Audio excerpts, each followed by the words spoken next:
ចង់ឲ្យកូនខ្លួនឯងខ្ពស់ជៀសវាងអ្នកម្ដាយឪពុកធ្វើរឿងមួយនេះចំពោះកូនចង់ឲ្យក្មេងមានកម្ពស់ខ្ពស់ចាប់ផ្ដើមពីអាហារតែមិនមែនគ្រឿងកំប៉ុងរបស់ផ្អែមទឹកស្ករទេណាពីចំណីអាហារដែលជួយថែមកម្ពស់ឲ្យក្មេងយ៉ាងមានប្រសិទ្ធភាព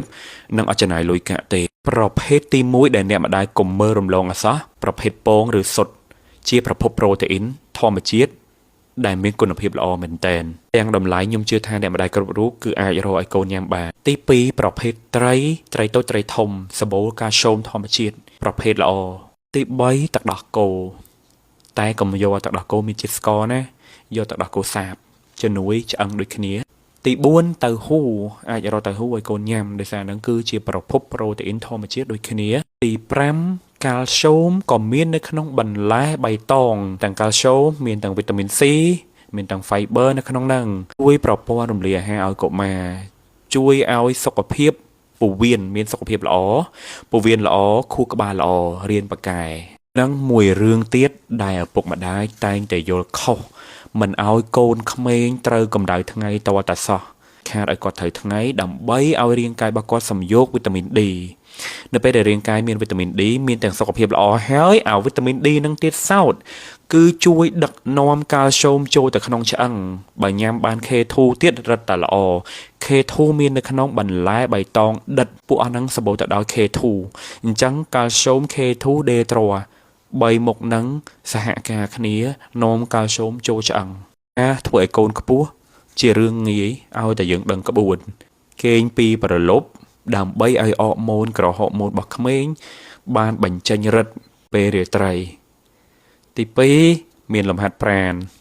ទី3ចំណីអាហារដែលខ្ញុំរ៉ាយរ៉ាប់មិញនេះសុទ្ធតែជួយឲ្យក្មេងខ្ពស់សង្ឃឹមថាវីដេអូនេះនឹងជួយឪពុកម្ដាយដែលចង់បានកូនខ្ពស់យកទៅប្រើប្រាស់មានប្រយោជន៍អរគុណបងប្អូនជនដែលប៉ាកែគេងយប់ជ្រៅម៉ោង1ម៉ោង2ម៉ោង3ម៉ោង4ម៉ោង5ប្រឈមនឹងរោគអីខ្លះហើយកុំគិតថាខ្លួនឯងងើបយឺតដើម្បីប៉ះប៉ូវពេលវេលាដែលខ្លួនឯងបានគេងនឹងព្រោះរាងកាយជនម្នាក់នឹងបានបាត់បង់ឱកាសក្នុងការជួសជុលកោសិការបស់ខ្លួនឯងដែលកើតឡើងក្នុងកំឡុងពេលម៉ោង10ទៅម៉ោង2យប់ពិសេសរាងកាយបាត់បង់ឱកាសក្នុងការជួសជុលកោសិកាផ្នែកខួរក្បាលការបញ្ចេញក្រហម៉ូននិងការគ្រប់គ្រងអរម៉ូននៃភាព stress ហើយបើអូនណាឌឺមិនព្រមស្ដាប់នៅតែគេងយប់ជ្រៅជារៀងរាល់ថ្ងៃជាប្រចាំឲ្យសុខភាពរាងកាយរបស់យើងទ្រុឌទ្រោមទាំងស្រុងមិនថាខួរក្បាលមិនថាអរម៉ូនមិនថាប្រព័ន្ធភាពស៊ាំគឺស្រស់ចុះទាំងអស់តែម្ដងហើយបើយើងធ្វើអញ្ចឹងជាប្រចាំតែយើងនឹងប្រឈមនឹងរឿងអីទៀតហើយបើយើងឌឺតែចេះមិនព្រមស្ដាប់នៅតែគេងយប់ជ្រៅរ៉ាំរ៉ៃរឿងទី1ដែលយើងគិតមិនផុតគឺការដែលយើងឡើងគីឡូហើយមិនងាយស្រកហើយយើងហើមហើយនឹងរឿងទី2សមាធិខ្លីមួម៉ៅឆាប់ភ័យបុកទ្រូងញ័រសាច់ឆាប់ភ្លេចអត់មានអារម្មណ៍ទី3ស្បែកចាស់ជាងវ័យស្បែកស្ងួតស្បែកក្រើមស្បែកក្រិនទី4ធ្ងន់ធ្ងរអាចនឹងជួបជំងឺរ៉ាំរ៉ៃដូចជាទឹកនោមផ្អែមជំងឺលើសឈាមនិងជំងឺមហារីកផ្សេងៗក៏អាចថាបានអញ្ចឹងត្រឡប់មកវិញបើសិនជាការគេងរបស់យើងធ្វើទៅបិទតែគេងបានគ្រប់7ទៅ8ឬក៏9ម៉ោងនឹងក៏ពិតមែនប៉ុន្តែបើសិនជាការគេងដែលខុស biological clock ឬក៏នាឡិកាជីវិតរបស់យើងក៏យើងបានបាត់បង់ឱកាសក្នុងការជួសជុលកោសិការបស់យើងដែលរាងកាយរបស់យើងត្រូវការខ្លាំងមែនទែនគេងខុសម៉ោងរាប់បានថាជាការគេងគ្មានគុណភាពហើយការដែលយើងដាក់ទុនលើជីវិតខ្លួនឯងរាងកាយមួយនេះមានតែមួយទេនឹងនៅជាមួយយើងអស់មួយជីវិតថែសុខភាពថ្ងៃនេះស្រឡាញ់ខ្លួនឲ្យស្ងួនចំណីខ្ញុំក៏ដឹងថាអ្នកដែលចង់គេងប៉ុន្តែពិបាកគេងមិនលក់តាមពិតខ្ញុំក៏ផ្ដល់វិធីសាស្ត្រក្នុងការធ្វើមានដូចជា2យ៉ាងរឿងទី1ឲ្យព្រឹកឡើងគាត់ត្រូវកម្ដៅថ្ងៃស្រូបយកវីតាមីន D ដើម្បីឲ្យរាងកាយបង្កើតវីតាមីន D បង្កើតសេរ៉ូតូនីនហើយយប់ឡើងវានឹងប្រែទៅជាមេឡាថូនីនគឺជាអរម៉ូនមួយយ៉ាងបញ្ចេញនៅពេលរាត្រីជួយឲ្យយើងគេងលក់សັບស្កល់រឿងទី2ការធ្វើ box breathing វិធីសាស្ត្រក្នុងការគ្រប់គ្រងដង្ហើមជួយឲ្យយើងស្ងប់ហើយដូច meditation អញ្ចឹងគឺជួយឲ្យយើងបានផលច្រើនអានេះគឺ powerful មែនតើវិធីសាស្ត្រនោះគឺងាយមែនតើយើងខ្ទប់ដង្ហើមខ្លួនឯង4វិនាទីដកដង្ហើមចូល4វិដកចេញ4វិដឹងតើបានខូចកលៀនលៀងឈាមនឹងគេនឹងឯងហើយបើសិនមិនព្រមកែត្រឡប់ញ៉ាំរបស់3យ៉ាងនេះដែលធ្វើឲ្យប៉ះពាល់កលៀនតម្រង់នោមលើសឈាមទឹកនោមផ្អែមរបស់3យ៉ាងនេះកិច្ចឲ្យបានឬក៏ញ៉ាំឲ្យតិចបំផុតយូរញ៉ាំម្ដងបានហើយកុំញយពេកទី1ប្រភេទមីពាក់កណ្ដាលសម្រាប់ឬក៏មីកញ្ចក់នឹងឯងដែលនៅក្នុងមីគឺសម្បូរទៅដោយសូឌីមច្រើនខ្លាំងមែនទែនបើសិនជារាងកាយរបស់យើងទទួលការញ៉ាំមីជារៀងរាល់ថ្ងៃនោះ កលៀនរបស់យើងនឹងត្រូវធ្វើការធ្ងន់ដើម្បីចម្រោះសូឌៀមចេញពីរាងកាយរបស់យើងដូច្នេះកាត់បន្ថយការញ៉ាំសូឌៀមឲ្យបានច្រើនព្រោះអាហ្នឹងគឺជាមុខងារមួយដែលធ្វើឲ្យយើងខូចកលៀន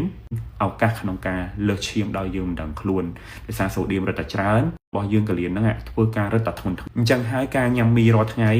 ធានាជូនថាដឹងតែបានលាងឈាមមួយគេឯងហើយពីប្រភេទថ្នាំបំបាត់ការឈឺចុកចាប់ឬក៏ក្រុមមួយចំនួននៃពួក NSAID Non-steroid Anti-Inflammatory Drug ដែលជាប្រភេទក្រុមកាត់បន្ថយការឈឺចុកចាប់អ្នកដែលគាត់ឈឺតិចតួចហើយងាកញ៉ាំថ្នាំបើសិនជាមានការឈឺរ៉ាំរ៉ៃគួរតែប្រឹក្សាពេទ្យឬអសតការីនិងត្រួតកលៀនរួមគ្នាមុននឹងប្រើប្រាស់ក៏ល្អដែរ3ប្រភេទសាច់ប្រែរូបដែលក៏ជាឥទ្ធិពលខ្លាំងមែនទែនលើកលៀនរបស់យើងហតដកអីជាដើមគឺសុទ្ធតែរបស់ដែលប្រែរូបពីសាច់សត្វមកកលៀនគឺជាអ្វីដែលមិនមែនយើងញ៉ាំមួយថ្ងៃទៅយើងដឹងថាអូខូចកលៀនទេ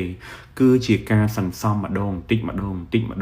រហូតដល់ប៉ះពាល់ដល់ថ្ងៃនោះបើយើងនឹកឃើញថាអ្វីដែលយើងញ៉ាំកាលពី10ឆ្នាំមុន5ឆ្នាំមុន3ឆ្នាំមុនទៅហុចផលឲ្យយើងថ្ងៃនេះស្រឡាញ់ខ្លួនឲ្យស្ងួនចំណៃបើយើងជាមនុស្សចាស់ឃើញក្មេងប្រព្រឹត្តមិនល្អយើងត្រូវណែនាំកូនក្មេងព្រោះក្មេងអត់ដឹងខ្យល់ទេយ៉ាងណាក៏ដោយយើងជាមនុស្សចាស់យើងត្រូវប្រាប់ក្មេងណែនាំនិងដឹកនាំឲ្យគាត់ញ៉ាំរបស់ល្អញ៉ាំរបស់សុខភាពញ៉ាំបន្លែបៃតងញ៉ាំទឹកឲ្យបានច្រើនមានការគេងកាត់បន្ថយគ្រឿងស្រវឹងកាត់បន្ថយការញ៉ាំរបស់ទឹកស្ករទឹកផ្អែមរបស់ដាក់លាក់ដាក់ពណ៌អីជាដើម